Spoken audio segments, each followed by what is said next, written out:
Do you garden?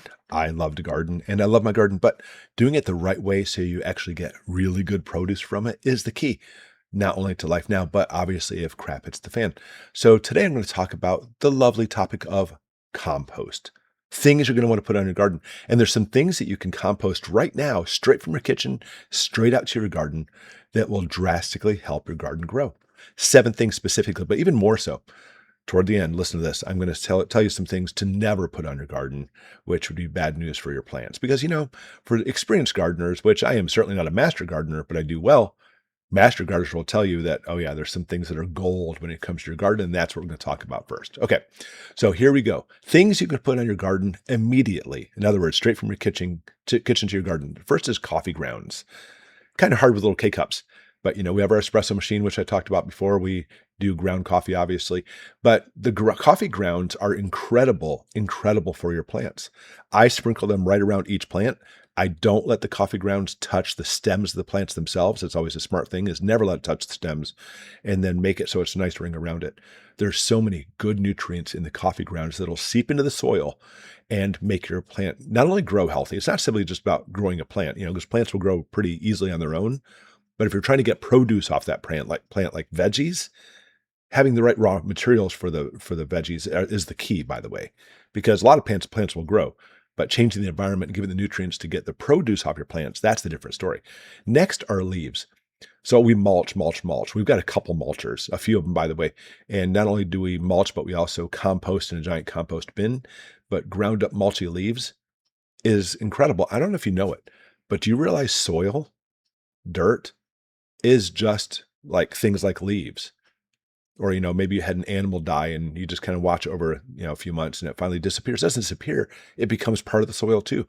All of that's really, really good stuff. In Michigan, we have a lot of rocks. We have a lot of sand, but there's a layer of leaves, a layer of soil on top of that. And so you can add to your garden environment by adding like mulched up leaves every single time. Same thing with grass clippings. Grass clippings are great, by the way. The only thing I have to worry about with grass clippings a little bit is sometimes if you let the grass go to the head where it actually has the seeds on there, you don't want that in your garden because now you have weeds. Grass in itself really is just a weed, by the way. It's a nicely manicured, beautiful weed that you've trimmed in your yard, but having those seeds in your garden is not what you want. However, vegetable scraps, that is what you want. So any type of scraps you have from the vegetables, the top of your carrots, etc., or the base of your broccoli, if you can even blend it up, that's what we do, is we have a blender we munch all up to basically make this kind of like vegetable soup per se. Think of it that way. Left vegetable scrap soup in reality, and we'll pour that in the garden too. Same thing with eggshells. Eggshells are so good for your garden with the calcium going into your plants. But same thing, we have a mortar and pestle, or we'll simply mix it into our giant blender and munch it all up so that way it becomes perfect for your garden. Next surprises a lot of people, but I'll tell you, it is one of the best things for your garden is just paper and cardboard. Now, I know some master gardeners are about to scream at me. Don't scream at me, okay? Paper and cardboard's great. The inks and the dyes in the paper and cardboard may not be so great for you, and I get that. But either way, one of the best ways to do some type of like a back to Eden garden, by the way, is putting a layer of cardboard down so that way the plants grow through the garden, or through the cardboard, I mean. And so that way your garden is coming up through cardboard. It works so well. It's incredible. All right, here we go. I'm going to go into stuff not to compost, by the way, or not to put in our garden in a minute. But I want to point out the number one thing, by the way, that you can put on your garden right now that's perfect for it is rabbit manure. Rabbit manure is awesome because if you take most other manures, like even like chicken manure is the worst. You can't put that right on your garden, or even like cow manure, not right on your garden because it has so much nitrogen in there. It basically leaches the water out of the plants and burns them. That's where the term comes from. It burns the plants. So obviously something you don't want to do, but rabbit manure, you can put right on there and you're good to go. It'll break down and everything will be happy. Put it right on there immediately, right out of your kitchen. That's great. Now, I'm going to, if you do have my Ninja Prepper guide, this is an additional page. So I gave you a link when you bought that book. You can go there. I have numerous videos all encompassed into a page. So make sure you go there and download this page and print it out so you can add it to there, add it to your garden section, which is chapter 9. All right. Again, if you don't buy the binder, it's linked below. We'll talk about it later. All right. Now, things you do not want to put directly on your garden.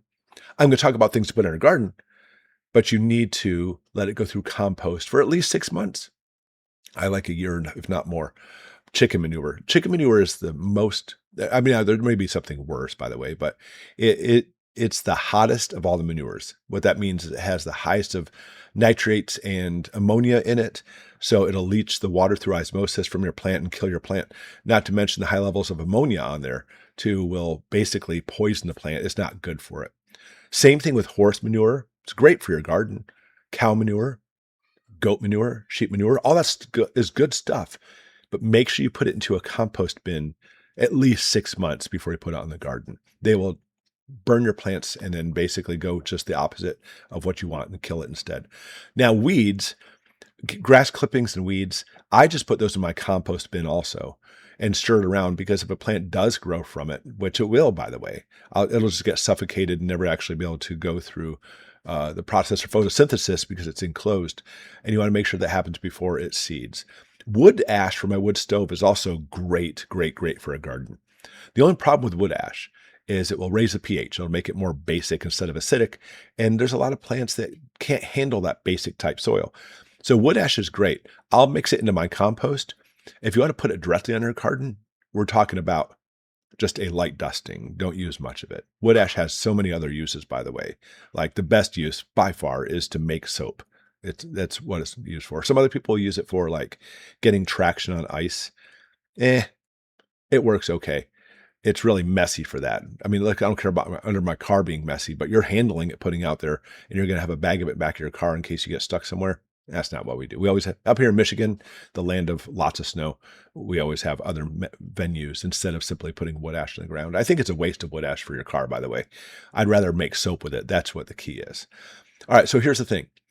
If you're a gardener, you already know a lot of the stuff anyways, but if not, don't stress about, everybody always talks about the certain carbon to nitrogen ratio. Don't stress about that. Listen, go outside. Nature's been doing this for a couple years now. It's got it going on. And all you can do is try to make it better for your plants. The plants will usually grow on their own anyway. So putting things out there that helps it out, that's great. Don't stress about this ratio. People talk about it all the time. Leaves, coffee grounds, kitchen scraps. If you use those and put them in your garden, you're already doing, by the way, better than probably 95% of gardeners. A lot of people just want to put stuff out there and hopefully get their eggplant. But if you actually help out your plants with like coffee grounds and scraps, the better off you'll be doing it. Because nature's been doing this in composting for a long time. But again, just remember, don't put those bad things on there like chicken manure right away, and you'll be good. All right, again, print out your sheet for the Ninja Prepper Binder. If you haven't picked yours up, it's still on sale. That's great. It's in the description below. You can pay by multiple methods if you want to pick it up, but it's the all-encompassing book, by the way, that helps you out through so many things. That way, if the grid goes down, the power goes down, you don't have the internet anymore, all of the stuff from my videos are in that book. So you can simply just go through, and it's made so you can expand it on your own, and it has checklists too. All right, pick up your Ninja Binder today. If you already have the binder, which I hope you do, go ahead and print out the sheet for today and the next video as well. We're going to combine them together, and that way it'll help out so we're prepared for anything. All right, so here we go, guys. Here's your question of the day. What is your favorite thing to grow in the garden? Well, you can name a couple if you like. First off for me is tomatoes. Love them, love them, love them. Second, I love radishes and I love potatoes. Those are my garden favorites. Strawberries too, but I don't know. I'm always disappointed with my strawberries. They produce strawberries, but I'm like, oh, good, look, I got one strawberry. Whereas potatoes, I got tons of them, you know. Anyways, put in the comments below, what do you love in your garden? And of course, thanks for watching. Enjoy your week, and we'll see you next time.